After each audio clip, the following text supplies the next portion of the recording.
Hey, Bezos Hashem, today's daf is Masechta Baba Basra, daf Kuf Lamed Gimel, 133. And we are holding daf Kuf Lamed Beis and Beis about like 7 lines from the bottom. So the bottom line here is like this. Sometimes, let's say, your wife has a ksuba, a person's wife has a ksuba. It's worth, let's say, $100,000, that ksuba. But what we're talking about over here is sometimes a husband says to his wife, look, I'm going to give you instead, you don't inherit anything. You don't inherit anything. A wife doesn't inherit, but I'm going to make you like one of the kids.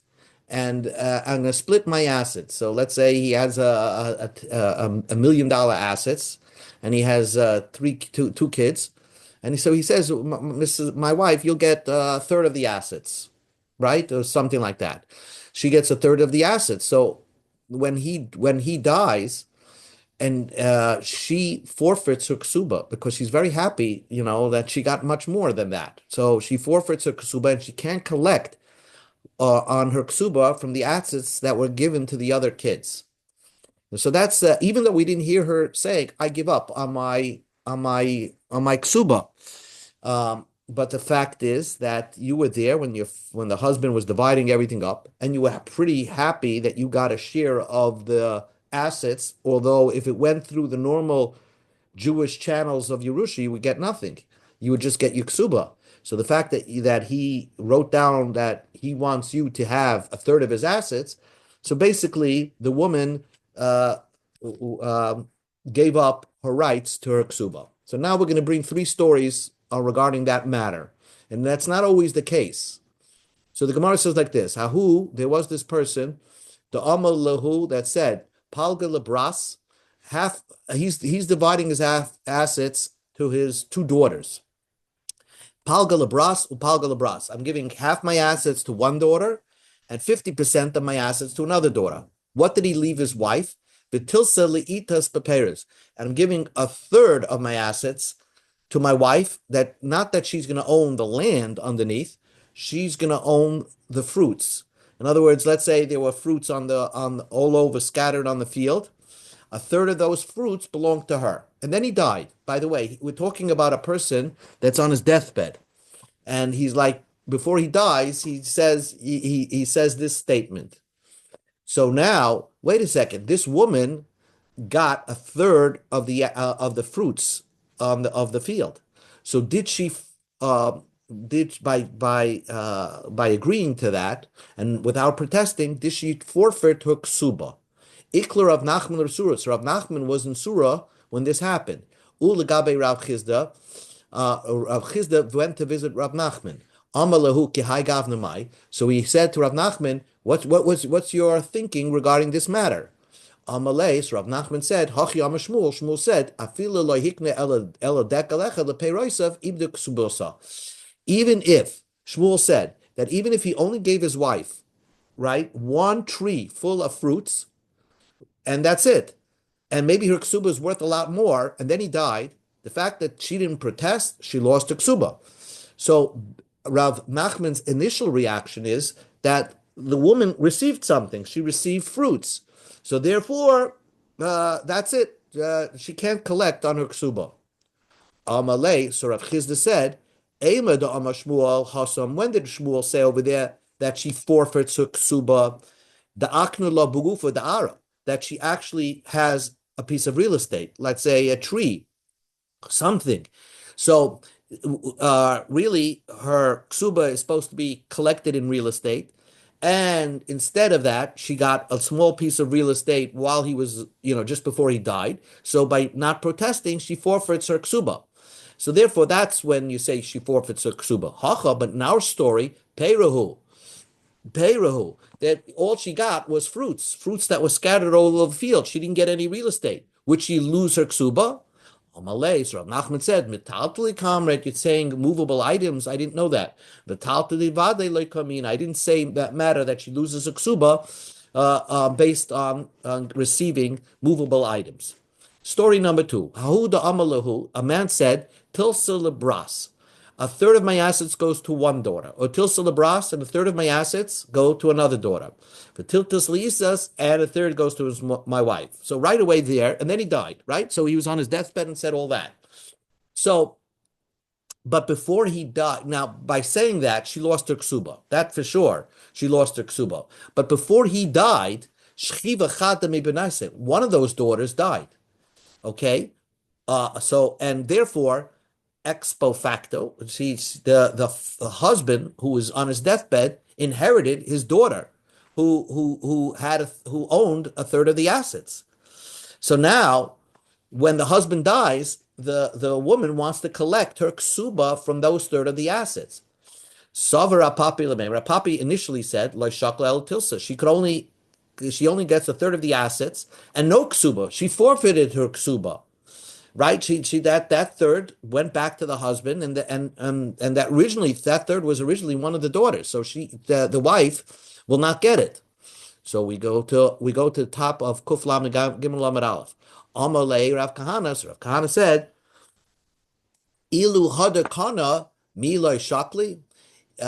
If the husband would have acquired more assets after he divided up his assets during his lifetime, would she not have a right to collect her ksuba from new assets? That's absolutely true. She was only moichel when she forgoes the right to collect her ksuba. It's not that she gives it up forever. She gives it up only on these assets that were divvied up. But in case later on the husband acquires more assets, more real estate, she will collect her ksuba from the new real estate. So therefore, in this case, initially he divided his property between his two daughters and his wife, a third each, and then one of the daughters died. So the husband inherited his own daughter, and then the husband died. So then the wife now has a right to collect her ksuba from that last third that the husband re-inherited. So therefore, kivim the ilu hadakana shakla, hashtanama shakla. So since in any case when a husband acquires new assets after dividing up his assets, the woman has a right to collect the ksuba. So also in our case, the woman has a right to collect the ksuba. New story. A man divided his assets between his wife and his son. Shir chadikla. And so now, by dividing up the assets to the son and the wife, perhaps she said, "Oh, I'm so happy that I'm getting a a um, much more than the ksuba is worth. Half of the assets, half of the real estate belong to me." But shir chadikla. But he left over one tree. Savar Ravina wanted to say, Lesla lechadikla. She could collect her ksuba from that one tree that was left over, not divided up between herself and her own son. Amalei Rav Yemer Rav Yemer said to the Ravina, but the fact is, maybe she was moichel everything. If you hold she has nothing, that means she has nothing that she gave up. She gave up on her ksuba. Then she can't collect from that tree as well, because maybe she just Michael the whole ksuba because she's so happy she got half the assets. So even if there's one tree left over, she forgoes on that ksuba. Ella, but the real truth is that not true. That when not all the assets are divided up at that time, she's not Michael or ksuba. So therefore, because she could still collect her ksuba from the tree, so she could collect her ksuba from the other assets, that even the part that was given to the other child. Migoy denachsaladikta, since she could collect her asset, she collect her ksuba from that tree. She could even collect from the other possessions. So what I believe he's saying over here is like this: when do we say that she gave up complete control of ever collecting a ksuba unless the husband buys new assets? Is if the husband was dividing everything at that time. But if the husband only divided part of his assets and left over a little bit, so we say that no, she wasn't so Michael her ksuba, and she gets to keep what the husband gave her in his lifetime, but she can still collect her ksuba from what's left over. Amar Rav Huna said, Shchiv mara shekasav kol nechasav la'acher. Let's say a guy's on his deathbed and wrote that all my possessions belong to a stranger.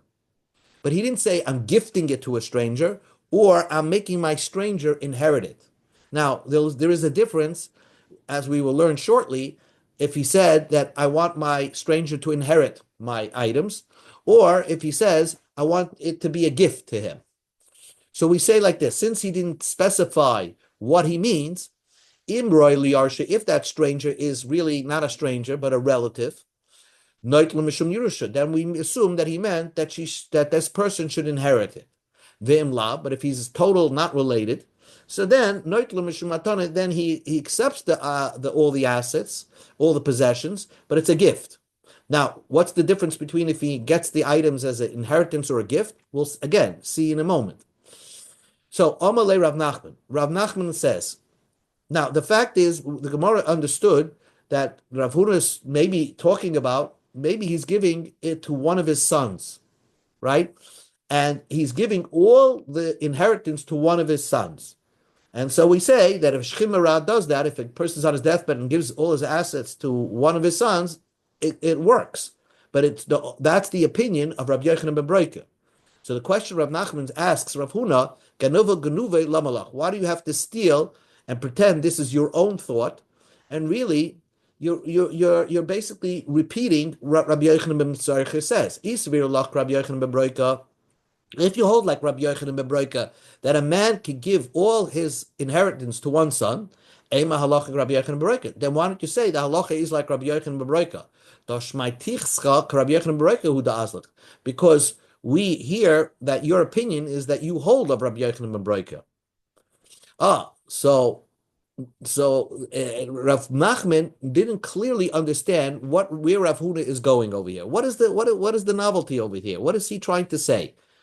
A man did not specify what he means to give. He says that all my possessions belong to somebody else, but he didn't say if it should be a Yerusha or should be a gift. So Rav Nachman is speculating that this is what Rav Huna possibly meant. Dilma kihoka amrit. This is what you meant to say. Dahu dahava kashachev. A man was on his deathbed. He was in the hospital room, and he didn't write anything down. Va'amri lay, and he said, so nichase leman. They told him, who should we give all your possessions to? Dilma leplanye. Should we give it to so and so? Va'amalahu, and he said, yeah, Elalaman, who else to give it to? He was my closest friend and closest confidant, so give it to Planya. Va'amrat lan Allah, and this is what you said. Imroy liyaishan Yerusha. If that guy is really a relative, if Planya is a relative, then he takes it as a Yerusha. And if not, he takes it as a gift. If he's not a relative, he takes it as a gift. And the chiddush of Rav Huna is that you didn't even write it down. You see, it's as if you write it down, because a person is in his hospital room on his deathbed, and he has no koyach to write anything down. If you just ask him and he says, give it to so and so, or you ask him, should we give it to so and so? And he says, yeah, who else? And so that's enough. That's to transfer ownership of his possessions after he dies to that so and so. Now, so we don't know that the guy who receives all his possessions, what did he get it as? Did he get it as a Yerusha, or did he get it as a gift? So the Gemara says, the Mai Hilchasa. What's the difference if he gets it as a Yerusha or if he gets it as a gift? Again, we're talking about a guy on his deathbed, perhaps, and he gave assets to somebody. Could be he gave it all to his brother. He has no children. So we don't know. Does the brother get it as an inheritance, or does the brother get it as a gift? What's the difference? Rav Abba thought to say that I have a difference. There's a big difference if he receives it as a gift or if he receives it as a present. If he gets it as an inheritance, then then he has to give away some of the assets to support his widow. But if he got it as a gift, then his widow will not be able to get mezainis, because an almana only gets sustenance from the possessions. The almana only gets sustenance from the possessions only after from the I'm going to get sustenance from the possessions only from the estate, but not if it was gifted to somebody else. That's what Ravada wanted to say. Amalei Rava said Migra Gara. Does it make it worse? In other words, if even if he gave it over as a gift to somebody, still that somebody would have to give some of the assets to support his widow. Hashta Birusha deraisa amrit. When a child gets a Yerusha or a brother gets a Yerusha, that's the midaraisa transfer. The Torah says the ownership of the assets after a person dies transfers to his inheritors. Nevertheless, the Torah also says that his widow gets supported. So, b'matana, the Rabbanan, like Kolshkein, when a person says, after I die, I want all my assets to be gifted to somebody else, that transfer is not min Torah. That's in midrabanan, that we always take seriously. Rabbanan said, always listen to whatever person's on his deathbed says. But that's a gift. Certainly, we're going to require that whoever the recipient of that gift to support the widow. So what's the difference? What's the difference if the person who received the assets as a gift or as a gift or as an inheritance? Elo Amar Rava said like this: Kidishalach Rav Acha Baravi Ivil L'Divrei Rav Yochanan ben Broicha. Rav Acha Barav Ivia sent a halachic teaching. According to Rabbi Yochanan Broicha, when a man can say that this son should inherit me more than the other children, I'm giving all my possessions to this one son after I die, and that works. But he said that when that son dies, I wanted to give it to my best friend. Well, if a person says my possessions should go to you, and after you die, liploini, it should go to somebody else. That doesn't work. If the first person that he gave it to was an inheritor, such as his son, the second guy cannot. He said after you die, you should give it to somebody else. It doesn't mean anything, because once it's inherited by somebody, that person becomes total ownership, and the original owner, can't dictate what's going to happen after the inheritor gets it. Once you give it as an inheritance, you can't interrupt it. You cannot decide after you take it, I want it to be inherited by or gifted to somebody else. In other words, if it's a gift, a person could say, I'm gifting you something on condition that when you die, you have to gift it to somebody else who I say you should gift it to. That could work. But if someone inherits you, you can't say, oh, after you inherit it, give it to somebody else after you die. Because once it's an inheritance, it's not, you have no control over it. And that's a big difference now that when a person did not specify that he's giving his assets to somebody as a gift or as an inheritance, we have to make that determination whether that person is somebody who is, worthy, an appropriate inheritor, and therefore he probably meant that this guy's going to inherit it. Or if he's a stranger, total not related, then probably he meant to give his assets to that person as a gift. And now you see the practical difference. Amalei Rav Nachman. So Rav said to Rav Nachman, who saw v'yesh. But by inheritance, the person said, "Oh, I wanted to transfer after you die to somebody else." It's true, says the Gemara. A person could think that way, but the Torah says not so. When somebody inherits you, you cannot say, oh, after you inherit and die, you should give it to somebody else. The Torah says you have no control, only by a gift. Now we finish up this Gemara to the next Mishnah. The Gemara says, there was this person, we go to Amud Beis, Kuf Lamed Gimel Amud Beis. A man said to his friend, my possession should go to you. And then afterwards, I want you to give it to somebody else. Now, and then he died. So Varishan, the first guy he meant to give it to, Roy Liyar Shehava, was actually his inheritor. So let's say he said, I'm giving all my assets to my son. And then when my son goes, I want him to give it to somebody else. So Shachav Rishon, the son died, let's say, also Sheni Katava. So the person that the original owner, the father, came and started making a complaint. Hey, now I'm the owner. The father said that after the son dies, I should get it. So Rav Elish Kamei de Rav Lemema. Rav Elish thought to say Sheni Shana Mishakal. So the second guy should take it. It now belongs to the stranger. But Rava happened to have been there. Amalei, Rava said, Dainani de chatzatze hachi daini. Ignorant dayanim, if you're ignorant of the law, that's how you would judge. Lav hainu de shalach rei Rav Acha bar Rav Aiva. Isn't this what the teaching of Rav Acha bar Rav Aiva, who said that once somebody inherits something, so the instructions cannot be dictated by the father. So if the son inherits something, the father cannot say, "Oh, after the son inherits it and the son dies, he should be given to somebody else." That's what Rav Acha bar Rav Aiva said. So therefore, since the first guy was somebody who can inherit it, the second guy has no claims over here. Ichsev. So Rav Elish was embarrassed that he forgot the halacha. So Rava consoled him and said, "Don't worry, because God wouldn't have allowed you to make this mistake in halacha because you're a tzaddik, and God protects the tzaddikim from making a monetary mistake. I just so happen to have been here." Now comes a very interesting conversation over here in the Mishnah. Hakoisev es nechosev la'acherim v'niach es bonav. A man, before he died, said, "All my possessions should go to strangers, and I'm leaving my children out of the inheritance. I'm disinheriting my children." So you're disinheriting your children. Masha also, whatever you did is fine. El ein ruach chachamim noicha b'menu. The chachamim spirit is not. They frown on such a, because you're causing a fight, or you're causing them to be angry at you because you disinherited them.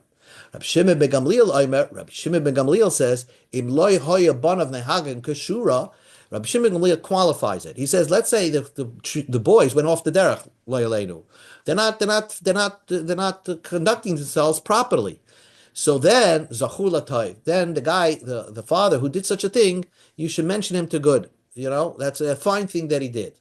Now, this is Rabbi Shimon ben Gamliel's opinion. Would the Tanakama agree to that? So the question of the Gemara is, would the Rabbanan argue against Rabbi Shimon ben Gamliel and say that even if the children are not behaving properly, it's improper to disinherit them? Or maybe the Chachamim would agree to Rabbi Shimon ben Gamliel, that's not a bad idea, that if the children are not behaving properly, you could disinherit them. Toshima, come in here. The Yosi ben Yezer, the Tana ben Yosi ben Yezer, and this is a great Tana. Hoyoloi ben, he had a son. Shaloi hoyonoi bekshura. He wasn't from. I don't know. Maybe he wasn't doing things properly. Havele ilsa de dinra. He had a casket. He had like a pitcher full of coins, and he didn't want his son to inherit it. This Yosi ben Yezer is like one of the earliest Tanoim, and he says, "Kom agdashe." He gave it and consecrated it to the base of Migdash. So the boy ended up marrying, married somebody. Azal Nisav Bas Gadol Kalei Yami Malka. He married the weaver of the crown of Yami Melch, the daughter of the weaver of the crown of Yami Melch. Probably somebody not from. Okay, right. Ali did the basic. Her child, his wife gave birth. Now, when your wife gives birth, it's nice to buy her something. So Zamana Benisa, he bought her a fish. Nice. He bought her a fish. Kara, and he opened the fish. He wanted to make his wife lunch or whatever. Ashkecha ba margalisa. He found inside a pearl.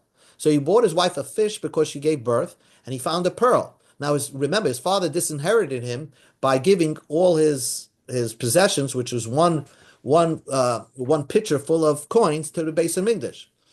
Amrle, so his wife told him, "You found this pearl in the stomach of the fish. Don't give it to the king, to shakle minach, but to make kalila. They're not going to give you a good price. Zil amte legabe gezbari. Go sell it to the base of Migdash. The base of Migdash could use it for for that stone, for the stones that are on the clothing of the Kohen Gadol. And they'll give you a fair price. You don't estimate what it's worth. Because once you say what it's worth, you're going to maybe lowball them, and they're going to say, okay, because they're going to hold you to it. Ella l'shaimeyu let the Beis Hamikdash, the secretary, the treasurers, appraise the pearl, and then you'll be able to, get a good price for it. He brought it to the Beis Hamikdash. Shamuel b'tleisei lai dinarin, and they estimated it was worth 13 pitchers of coins. So he didn't inherit his father, but he luckily won the lottery, and now he has 13. Amrle Shava Ika Shisleka. The treasurer told him that we only have 7 pitchers full of coins in the base of Migdash. We're missing 6.